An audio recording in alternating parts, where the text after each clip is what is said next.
comme une foule d'ignorants qui s'imaginent dessiner correctement parce qu'ils ont fait un trait soigneusement ébarbé, je n'ai pas marqué sèchement les bords extérieurs de ma figure et fait ressortir jusqu'au moindre détail anatomique, car le corps humain ne finit pas par des lignes. En cela, les sculpteurs peuvent plus approcher la vérité que nous autres. La nature comporte une suite de rondeurs qui s'enveloppent les unes dans les autres. Rigoureusement parlant, le dessin n'existe pas. Ne riez pas, jeune homme. Quelque singulier que vous paraisse ce mot, vous en comprendrez quelques jours les raisons. La ligne est le moyen par lequel l'homme se rend compte de l'effet de la lumière sur les objets. Mais il n'y a pas de ligne dans la nature où tout est plein. C'est en modulant qu'on dessine, c'est-à-dire qu'on détache les choses du milieu où elles sont. La distribution du jour donne seule l'apparence au corps. Aussi n'ai-je pas arrêté les linéaments. J'ai répandu sur les contours un nuage de demi-teinte blonde et chaude, qui fait que l'on ne saurait précisément poser le doigt sur la place où les contours se rencontrent avec les fonds. De près, ce travail semble cotonneux et paraît manquer de précision, mais à deux pas, tout se raffermit, s'arrête et se détache, le corps tourne, les formes deviennent saillantes, l'on sent l'air circuler tout autour. Cependant, je ne suis pas encore content. J'ai des doutes. Peut-être faudrait-il ne pas dessiner un seul trait. Et vaudrait-il mieux attaquer une figure par le milieu en s'attachant d'abord aux saillies les plus éclairées, pour passer ensuite aux portions les plus sombres. N'est-ce pas ainsi que procède le soleil, ce divin peintre de l'univers? Oh, nature, nature, qui jamais t'a surprise dans tes fuites? Tenez, le trop de science, de même que l'ignorance, arrive à une négation. Je doute de mon œuvre. Le vieillard fit une pause, puis il reprit. Voilà 10 ans, jeune homme, que je travaille. Mais que sont ces 10 petites années quand il s'agit de lutter avec la nature? Nous ignorons le temps qu'employa le seigneur Pygmalion pour faire la seule statue qui ait marché. Le vieillard tomba dans une rêverie profonde et resta les yeux fixes en jouant machinalement avec son couteau. Le voilà en conversation avec son esprit, dit Porbus à voix basse. À ce mot, Nicolas Poussin se sentit sous la puissance d'une inexplicable curiosité d'artiste. Ce vieillard aux yeux blancs, attentif et stupide, devenu pour lui plus qu'un homme, lui apparut comme un génie fantasque qui vivait dans une sphère inconnue. Il réveillait 1000 idées confuses en l'âme. Le phénomène moral de cette espèce de fascination ne peut pas plus se définir qu'on ne peut traduire l'émotion excitée par un chant qui rappelle la patrie au cœur de l'exilé. Le mépris que ce vieil homme affectait d'exprimer pour les belles tentatives de l'art, sa richesse, ses manières, les différences de Porbus pour lui. Cette œuvre, tenue si longtemps secrète, œuvre de patience, œuvre de génie sans doute, s'il fallait en croire la tête de vierge que le jeune Poussin avait si franchement admirée, et qui, belle encore, même près de l'Adam de Mabuse, attestait le fait impérial d'un des princes de l'art. Tout en ce vieillard allait au-delà des bornes de la nature humaine. Ce que la riche imagination de Nicolas Poussin put saisir de clair et de perceptible en voyant cet être surnaturel était une complète image de la nature d'artiste, de cette nature folle à laquelle tant de pouvoirs sont confiés et qui trop souvent en abuse, emmenant la froide raison, les bourgeois et même quelques amateurs, à travers 1000 routes pierreuses où, pour eux, il n'y a rien. Tandis que folâtre, en ses fantaisies, cette fille aux ailes blanches y découvre des épopées, des châteaux, des œuvres d'art. Nature moqueuse et bonne, féconde et pauvre. Ainsi pour l'enthousiaste Poussin, ce vieillard était devenu, par une transfiguration subite, l'art lui-même. L'art avec ses secrets, ses fougues et ses rêveries. Oui, mon cher Porbus, Reprit Fraunhofer. il m'a manqué jusqu'à présent de rencontrer une femme irréprochable. Un corps dont les contours soient d'une beauté parfaite et dont la carnation... Mais où est-elle vivante dit-il en s'interrompant. Cette introuvable Vénus des anciens, si souvent cherchée, et de qui nous rencontrons à peine quelques beautés éparses. Oh, pour voir un moment, une seule fois, la nature divine, complète, l'idéal enfin. Je donnerais toute ma fortune, mais j'irai te chercher dans tes limbes beautés célestes.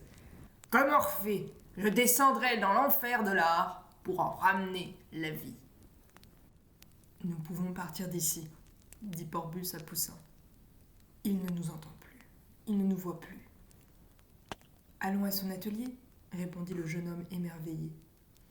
Oh, le vieux reître a su en défendre l'entrée. Ces trésors sont trop bien gardés pour que nous puissions y arriver.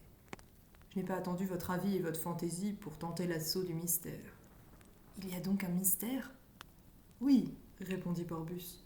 Le vieux Fraunhofer est le seul élève que Mabuse ait voulu faire. Devenu son ami, son sauveur, son père, Fraunhofer a sacrifié la plus grande partie de ses trésors à satisfaire les passions de Mabuse. En échange, Mabuse lui a légué le secret du relief, le pouvoir de donner aux figures cette vie extraordinaire, cette fleur de nature, notre désespoir éternel, mais dont il possédait si bien le faire qu'un jour, ayant vendu et bu le damas à fleurs avec lequel il devait s'habiller à l'entrée de Charles-Quint, il accompagna son maître avec un des vêtements de papier peint en damas. L'éclat particulier de l'étoffe portée par Mabuse surprit l'empereur, qui, voulant en faire compliment au protecteur du vieil ivrogne, découvrit la supercherie. Fraunhofer est un homme passionné pour notre art, qui voit plus haut et plus loin que les autres peintres. Il a profondément médité sur les couleurs, sur la vérité absolue de la ligne, mais à force de recherche, il est arrivé à douter de l'objet même de ses recherches. Dans ces moments de désespoir, il prétend que le dessin n'existe pas et qu'on ne peut rendre avec des traits que des figures géométriques. Ce qui est au-delà du vrai, puisqu'avec le trait et le noir, qui n'est pas une couleur, on peut faire une figure. Ce qui éprouve que notre art est, comme la nature, composé d'une infinité d'éléments. Le dessin donne un squelette, la couleur est la vie, mais la vie sans le squelette est une chose plus incomplète que le squelette sans la vie. Enfin, il y a quelque chose de plus vrai que tout ceci. C'est que la pratique et l'observation sont tout chez un peintre. Que si le raisonnement et la poésie se querellent avec les brosses, on arrive au doute comme le bonhomme, qui est aussi fou que le peintre. Peintre sublime, il a eu le malheur de naître riche, ce qui lui a permis de divaguer. Ne l'imitez pas, travaillez. Les peintres ne doivent méditer que les brosses à la main. Nous y pénétrerons, s'écria Poussin, n'écoutant plus Porbus et ne doutant plus de rien. Porbus sourit à l'enthousiasme du jeune inconnu et le quitta en l'invitant à venir le voir. Nicolas Poussin revint à ses pas lents vers la rue de la Harpe et dépassa, sans s'en apercevoir, la modeste hôtellerie où il était logé. Montant avec une inquiète promptitude son misérable escalier, il parvint à une chambre haute, située dans une toiture en colombage, naïve et légère couverture des maisons du vieux Paris. Près de l'unique et sombre fenêtre de cette chambre, il vit une jeune fille qui, au bruit de la porte, se dressa soudain par un mouvement d'amour. Elle avait reconnu le peintre à la manière dont il avait attaqué le loquet. « Qu'as-tu » lui dit-elle. « J'ai, s'écria-t-il en étouffant de plaisir. « J'ai que je me suis senti peintre. J'avais douté de moi jusqu'à présent, mais ce matin, j'ai cru en moi-même. Je puis être un grand homme. Va, Gillette, nous serons riches, heureux. Il y a de l'or dans ces pinceaux. » Mais il se tut soudain. Sa figure grave et vigoureuse perdit de son expression de joie quand il compara l'immensité de ses espérances à la médiocrité de ses ressources. Les murs étaient couverts de simples papiers chargés d'esquisses au crayon. Il ne possédait pas 4 toiles propres. Les couleurs avaient alors un haut prix et le pauvre gentilhomme voyait sa palette à peu près nue. Au sein de cette misère, il possédait et ressentait d'incroyables richesses de cœur. Et la surabondance d'un génie dévorant, amené à Paris par un gentilhomme de ses amis, ou peut-être par son propre talent, il y avait rencontré soudain une maîtresse. une de ces âmes nobles et généreuses qui viennent souffrir près d'un grand homme, en épousent les misères et s'efforcent de comprendre leurs caprices. Fortes pour la misère et l'amour, comme d'autres sont intrépides à porter le luxe, à faire parader leur insensibilité. Le sourire errant sur les lèvres de Gillette dorait ce grenier et rivalisait avec l'éclat du ciel. Le soleil ne brillait pas toujours, tandis qu'elle était toujours là, recueillie dans sa passion, attachée à son bonheur, à sa souffrance, consolant le génie qui débordait dans l'amour avant de s'emparer de l'art. « Écoute, Gillette, viens !» L'obéissante et joyeuse fille sauta sur les genoux du peintre. Elle était toute grâce, toute beauté, jolie comme un printemps, parée de toutes les richesses féminines et les éclairant par le feu d'une belle âme. « Oh Dieu !» s'écria-t-il. « Je n'oserais jamais lui dire. »« Un secret ?» reprit-elle. « Je veux le savoir. » Le poussin resta rêveur. « Parle donc. Gillette, pauvre cœur aimé. Oh, veux-tu quelque chose de moi ? Oui. Si tu désires que je pose encore devant toi comme l'autre jour, reprit-elle d'un petit air boudeur, je n'y consentirai plus jamais, car dans ces moments-là, tes yeux ne me disent plus rien. Tu penses plus à moi, et cependant tu me regardes. Aimerais-tu mieux me voir copiant une autre femme ? Peut-être, dit-elle, si elle était bien laide. Eh bien, reprit Poussin d'un ton sérieux, si pour ma gloire à l'avenir, si pour me faire grand peintre, il fallait aller poser chez un autre. Tu veux m'éprouver, dit-elle. Tu sais bien que je n'irai pas. Le Poussin pencha sa tête sur sa poitrine, comme un homme qui succombe à une joie ou à une douleur trop forte pour son âme. Écoute, dit-elle en tirant Poussin par la manche de son pourpoint usé. Je t'ai dit, Nick, que je te donnerais ma vie, mais je ne t'ai jamais promis, moi vivante, de renoncer à mon amour. Y renoncer ? S'écria Poussin. Si je me montrais ainsi à un autre, tu ne m'aimeras plus. Et moi-même, je me trouverais indigne de toi. Obéir à tes caprices, n'est-ce pas chose naturelle et simple ? Malgré moi, je suis heureuse, et même fière de faire ta chère volonté. Mais pour un autre, fis donc. Pardonne, ma Gillette, dit le peintre en se jetant à ses genoux. J'aime mieux être aimé que glorieux. Pour moi, tu es plus belle que la fortune et les honneurs. Va, jette mes pinceaux, brûle ces esquisses. Je me suis trompée, ma vocation, c'est de t'aimer. Je ne suis pas peintre, je suis amoureux. Périsse et l'art et tous ses secrets. Elle l'admirait, heureuse, charmée. Elle régnait. Elle sentait instinctivement que les arts étaient oubliés pour elle et jetés à ses pieds comme un grain d'encens. Ce n'est pourtant qu'un vieillard, reprit Poussin. Il ne pourra voir que la femme en toi. Tu es si parfaite. Il faut bien aimer, s'écria-t-elle, prête à sacrifier ses scrupules d'amour pour récompenser son amant de tous les sacrifices qu'il lui faisait. Mais, reprit-elle, ce serait me perdre. Ah, me perdre pour toi. Oui, cela est bien beau, mais tu m'oublieras. Quelle mauvaise pensée as-tu donc eue là ? Je l'ai eue, et je t'aime, dit-il avec une sorte de contrition. Mais je suis donc un infâme. Consultons le père Ardouin, dit-elle. Oh non, que ce soit un secret entre nous deux. Eh bien, j'irai. Mais ne sois pas là, dit-elle. Reste à la porte, armé de ta dague. Si je crie, entre et tue le peintre. Ne voyant plus que son art, le Poussin pressa Gillette dans ses bras. Il ne m'aime plus, pensa Gillette quand elle se trouva seule. Elle se repentait déjà de sa résolution, mais elle fut bientôt en proie à une épouvante plus cruelle que son repentir. Elle s'efforça de chasser une pensée affreuse qui s'élevait dans son cœur. Elle croyait aimer déjà moins le peintre en le soupçonnant moins estimable qu'auparavant. Chapitre 2. Catherine Lescaut. 3 mois après la rencontre de Poussin et de Porbus, celui-ci vint voir maître Frénofer. Le vieillard était alors en proie à l'un de ces découragements profonds et spontanés, dont la cause est, s'il faut en croire les mathématiciens de la médecine, dans une digestion mauvaise, dans le vent, la chaleur ou quelque empattement des hypocondres, et, suivant les spiritualistes, dans l'imperfection de notre nature morale. Le bonhomme s'était purement et simplement fatigué à parachever son mystérieux tableau. Il était languissamment assis dans une vaste chaire de chêne sculptée, garnie de cuir noir, et, sans quitter son attitude mélancolique, il lança sur Porbus le regard d'un homme qui s'était établi dans son ennui. « Eh bien, maître, lui dit Porbus, l'outre-mer que vous êtes allé chercher à Bruges était-il mauvais ? Est-ce que vous n'avez pas su broyer notre nouveau blanc ?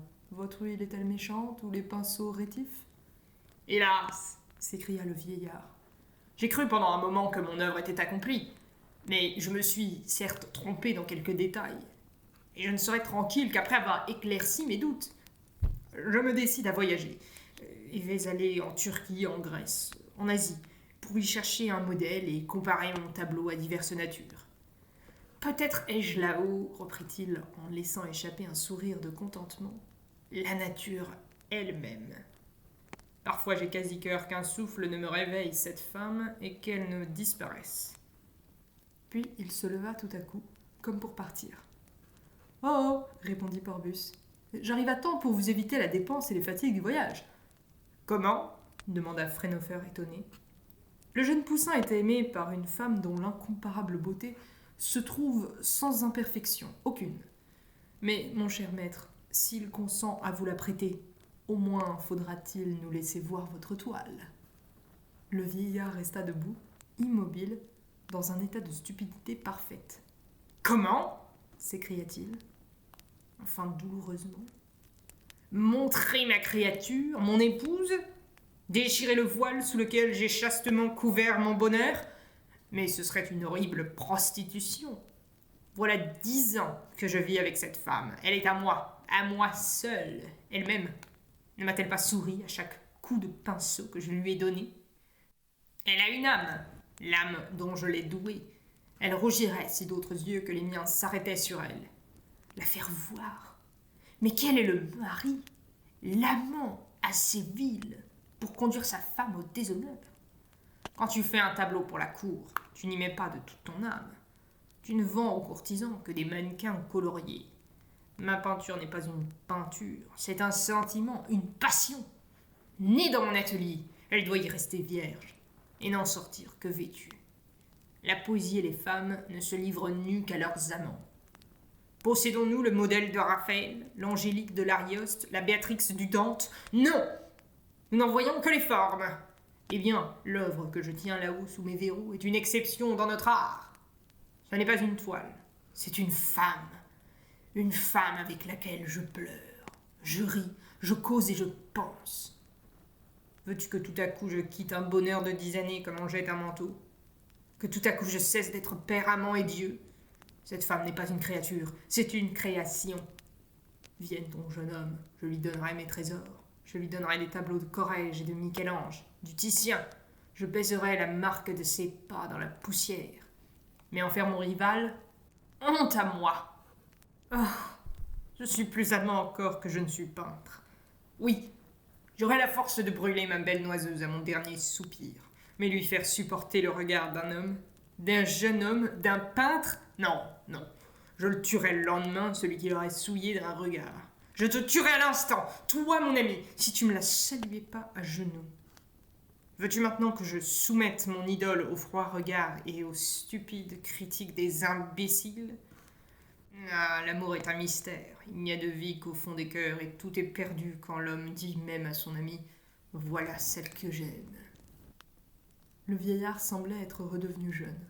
Ses yeux avaient de l'éclat et de la vie. Ses joues pâles étaient nuancées d'un rouge vif et ses mains tremblaient. Porbus, étonné de la violence passionnée avec laquelle ces paroles furent dites, ne savait que répondre à un sentiment aussi neuf que profond. Frenofer était-il raisonnable ou fou ? Se trouvait-il subjugué par une fantaisie d'artiste, ou les idées qu'il avait exprimées procédaient-elles de ce fanatisme inexprimable produit en nous par le long enfantement d'une grande œuvre ? Pouvait-on jamais espérer de transiger avec cette passion bizarre ?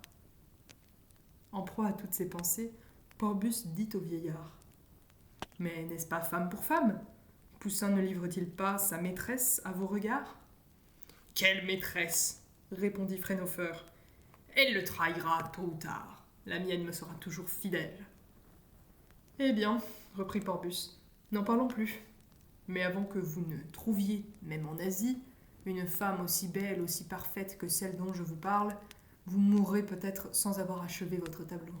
« Ah, il est fini !» dit Frenofer. « Qui le verrait croirait apercevoir une femme couchée sur un lit de velours, sous des courtines. Près d'elle, un trépied d'or exhale des parfums.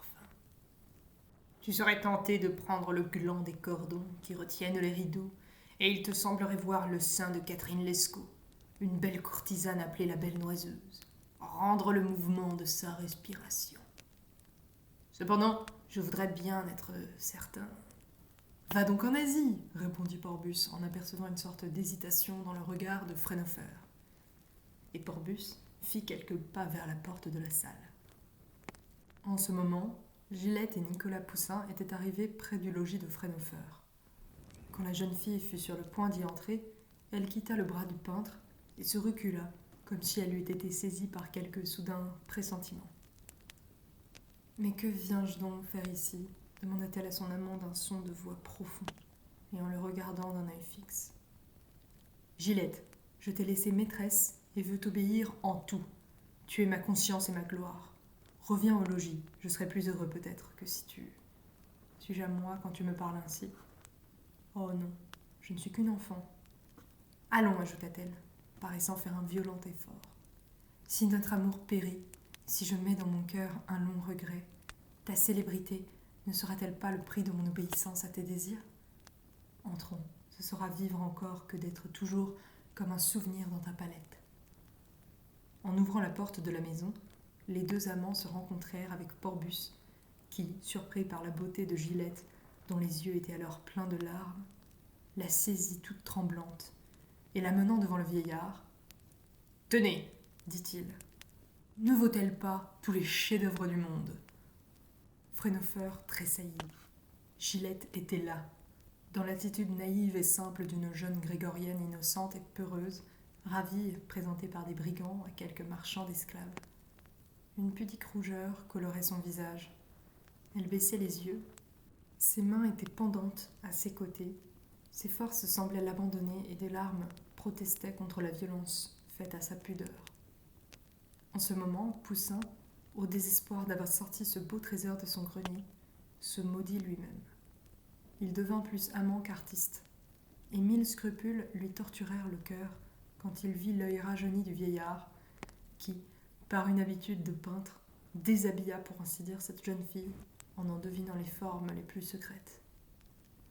Il revint alors à la féroce jalousie du véritable amour. « Gillette, partons !» s'écria-t-il. À cet accent, à ce cri, sa maîtresse joyeuse leva les yeux sur lui, le vit et courut dans ses bras. « Ah, tu m'aimes donc !» répondit-elle en fondant en larmes. Après avoir eu l'énergie de taire sa souffrance, elle manquait de force pour cacher son bonheur. « Oh, laissez-la moi pendant un moment, » dit le vieux peintre, « et vous la comparerez à ma Catherine. Oui, j'y consens. » Il y avait encore de l'amour dans le cri de Frenofer. Il semblait avoir de la coquetterie pour son semblant de femme et jouir par avance du triomphe que la beauté de sa vierge allait remporter sur celle d'une vraie jeune fille. « Ne le laissez pas se dédire, » s'écria Porbus en frappant sur l'épaule de Poussin. « Les fruits de l'amour passent vite, ceux de l'art sentimentel. »« Pour lui, » répondit Gillette en regardant attentivement le Poussin et Porbus. « Ne suis-je donc pas qu'une femme ?» Elle leva la tête avec fierté. Mais quand, après avoir jeté un coup d'œil étincelant à Frenofer, elle vit son amant occupé à contempler de nouveau le portrait qu'elle avait mis naguère pour Géorgion. « Ah, dit-elle, montons. Il ne m'a jamais regardé ainsi. »« Vieillard, reprit Poussin, tiré de sa méditation par la voix de Gillette, vois cette épée. Je la plongerai dans ton cœur au premier mot de plainte que prononcera cette jeune fille. Je mettrai feu à ta maison, et personne n'en sortira. Comprends-tu ? » Nicolas Poussin était sombre, et sa parole fut terrible. Cette attitude, et surtout le geste du jeune peintre, consolèrent Gillette, qui lui pardonna presque de la sacrifier à la peinture et à son glorieux avenir. Porbus et Poussin restèrent à la porte de l'atelier, se regardant l'un l'autre en silence. Si d'abord le peintre de la Marie égyptienne se permit quelques exclamations. Ah, elle se déshabille. Il lui dit de se mettre au jour. Il la compare. Bientôt il se tue à l'aspect du poussin, dont le visage était profondément triste. Et quoique les vieux peintres n'aient plus de ces scrupules si petits en présence de l'art, il les admira tant ils étaient naïfs et jolis. Le jeune homme avait la main sur la garde de sa dague et l'oreille presque collée à la porte. Tous deux, dans l'ombre et debout, ressemblaient ainsi à deux conspirateurs attendant l'heure de frapper un tyran. « Entrez, entrez !» leur dit le vieillard rayonnant de bonheur. « Mon œuvre est parfaite, et maintenant je puis la montrer avec orgueil. Jamais peintre, pinceau, couleur, toile et lumière ne feront une rivale à Catherine Lescaut, la belle courtisane. » En proie à une vive curiosité, Porbus et Poussin coururent au milieu d'un vaste atelier couvert de poussière, où tout était en désordre, où ils virent, çà et là, des tableaux accrochés au mur. Ils s'arrêtèrent tout d'abord devant une figure de femme de grandeur nature, demi-nue, et pour laquelle ils furent saisis d'admiration. « Ah, ne vous occupez pas de cela, » dit Freinhofer. « C'est une toile que j'ai barbouillée pour étudier une pose. Ce tableau ne vaut rien. » « Voilà mes erreurs, » reprit-il en montrant de ravissantes compositions suspendues au mur, autour d'eux. À ces mots, Porbus et Poussin, stupéfaits de ce dédain pour de telles œuvres, cherchèrent le portrait annoncé, sans réussir à l'apercevoir. « Eh bien, le voilà !» leur dit le vieillard dont les cheveux étaient en désordre, dont le visage était enflammé par une exaltation surnaturelle, dont les yeux pétillaient et qui haletait comme un jeune homme ivre d'amour. « Ah !» s'écria-t-il. « Vous ne vous attendiez pas à tant de perfection. Vous êtes devant une femme et vous cherchez un tableau. Il y a tant de profondeur sur cette toile. L'air y est si vrai que vous ne pouvez plus le distinguer de l'air qui nous environne. Où est l'art ? Perdu, disparu. Voilà les formes mêmes d'une jeune fille. N'ai-je pas bien saisi la couleur, le vif de la ligne qui paraît terminer le corps ? N'est-ce pas le même phénomène que nous présentent les objets qui sont dans l'atmosphère comme des poissons dans l'eau ? Admirez comme les contours se détachent du fond. Ne semble-t-il pas que vous puissiez passer la main sur ce dos ? Aussi, pendant 7 années, ai-je étudié les effets de l'accouplement du jour et des objets. Et ces cheveux, la lumière ne les inonde-t-elle pas ? Mais elle a respiré, je crois. Ce sein, vous voyez ?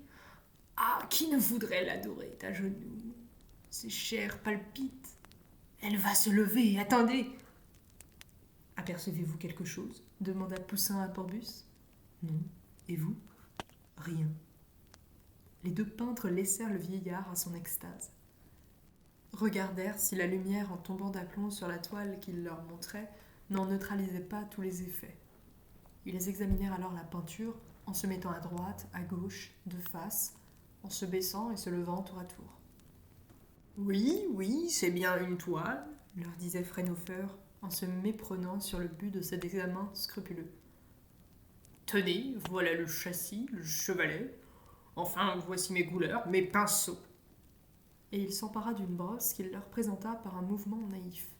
« Le vieux Lansquenet se joue de nous, » dit Poussin en revenant devant le prétendu tableau. Je ne vois là que des couleurs confusément amassées et contenues par une multitude de lignes bizarres qui forment une muraille de peinture. Nous nous trompons, voyez, reprit Porbus. En s'approchant, ils aperçurent dans un coin de la toile le bout d'un pied nu qui sortait de ce chaos de couleurs, de tons, de nuances indécises, espèce de brouillard sans fin.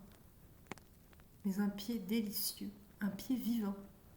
Ils restèrent pétrifiés d'admiration devant ce fragment échappé à une incroyable, à une lente et progressive destruction.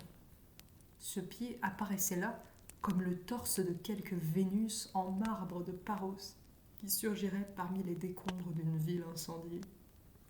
« Il y a une femme là-dessous !»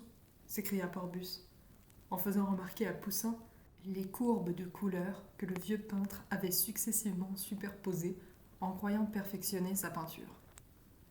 Les deux peintres se tournèrent spontanément vers Freinhofer en commençant à s'expliquer, mais vaguement, l'extase dans laquelle ils vivaient.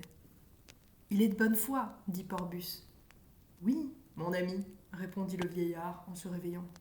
Il faut de la foi dans l'art, et vivre pendant longtemps avec son œuvre pour produire une création semblable. Quelques-unes de ces ombres m'ont coûté bien des travaux. Tenez, il y a là sur la joue, au-dessus des yeux, une légère pénombre qui, si vous l'observez dans la nature, vous paraîtra presque intraduisible. Eh bien, croyez-vous qu'elle ne m'ait pas coûté des peines inouïes à reproduire?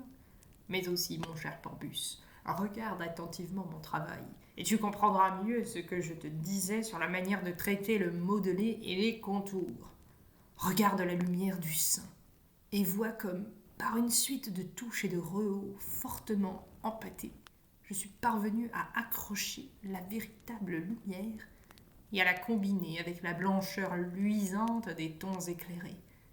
Et comme par un travail contraire, en effaçant les saillies et le grain de la pâte, j'ai pu, à force de caresser le contour de ma figure, noyée dans la demi-teinte, ôter jusqu'à l'idée de dessin et de moyens artificiels, et lui donner l'aspect et la rondeur même de la nature. Approchez, vous verrez mieux ce travail. De loin, il disparaît. Tenez, là, il est, je crois, très remarquable. Et du bout de sa brosse, il désignait aux deux peintres un pâté de couleur claire. Porbus frappa sur l'épaule du vieillard en se tournant vers Poussin. « Savez-vous que nous voyons en lui un bien grand peintre » dit-il. « Il est encore plus poète que peintre » répondit gravement Poussin. « Là, reprit Porbus, en touchant la toile, finit notre art sur terre. Et de là, il va se perdre dans les cieux, dit Poussin. Combien de jouissances sur ce morceau de toile, s'écria Porbus. Le vieillard absorbé ne les écoutait pas et souriait à cette femme imaginaire. Mais tôt ou tard, il s'apercevra qu'il n'y a rien sur sa toile, s'écria Poussin. Rien sur ma toile, dit Frénofer en regardant tour à tour les deux peintres et son prétendu tableau. Qu'avez-vous fait ? Répondit Porbus à Poussin. Le vieillard saisit avec force le bras du jeune homme et lui dit « Tu ne vois rien, manant, malestre, bélitre, bardache, pourquoi donc es-tu monté ici ?» Mon bon Porbus, reprit-il en se tournant vers le peintre. Est-ce que, vous aussi, vous vous joueriez de moi ? Répondez. Je suis votre ami, dites. Aurais-je donc gâté mon tableau ? Porbus, indécis, n'osa rien dire. Mais l'anxiété peinte sur la physionomie blanche du vieillard était si cruelle qu'il montra la toile en disant « Voyez !» Frénofer contempla son tableau pendant un moment et chancela. « Rien ! Rien ! Et avoir travaillé 10 ans !» Il s'assit et pleura. « Je suis donc un imbécile, un fou. Je n'ai donc ni talent ni capacité. Je ne suis plus qu'un homme riche qui en marchant ne fait que marcher. Je n'aurais donc rien produit. » Il contempla sa toile à travers ses larmes. Il se releva tout à coup avec fierté et jeta sur les deux peintres un regard étincelant. « Par le sang, par le corps, par la tête du Christ, vous êtes des jaloux qui voulaient me faire croire qu'elle est gâtée pour me la voler. Moi, je la vois !» cria-t-il. « Elle est merveilleusement belle !» En ce moment, Poussin entendit les pleurs de Gillette, oubliées dans un coin. « Qu'as-tu, mon ange ?» lui demanda le peintre, redevenu subitement amoureux. « Tue-moi, dit-elle. Je serais une infâme de t'aimer encore, car je te méprise. Je t'admire et tu me fais horreur. Je t'aime et je crois que je te hais déjà. » Pendant que Poussin écoutait Gillette, Frénofer recouvrait sa Catherine d'une serge verte avec la sérieuse tranquillité d'un joaillier qui ferme ses tiroirs en se croyant en compagnie d'adroits larrons. Il jeta sur les deux peintres un regard profondément sournois, plein de mépris et de soupçons. Les mit silencieusement à la porte de son atelier avec une promptitude convulsive. Puis, il leur dit sur le seuil de son logis « Adieu mes petits amis !» Cet adieu glaça les deux peintres. Le lendemain, Porbus, inquiet, revint voir Frénofer et apprit qu'il était mort dans la nuit après avoir brûlé ses toiles. Paris, février 1832.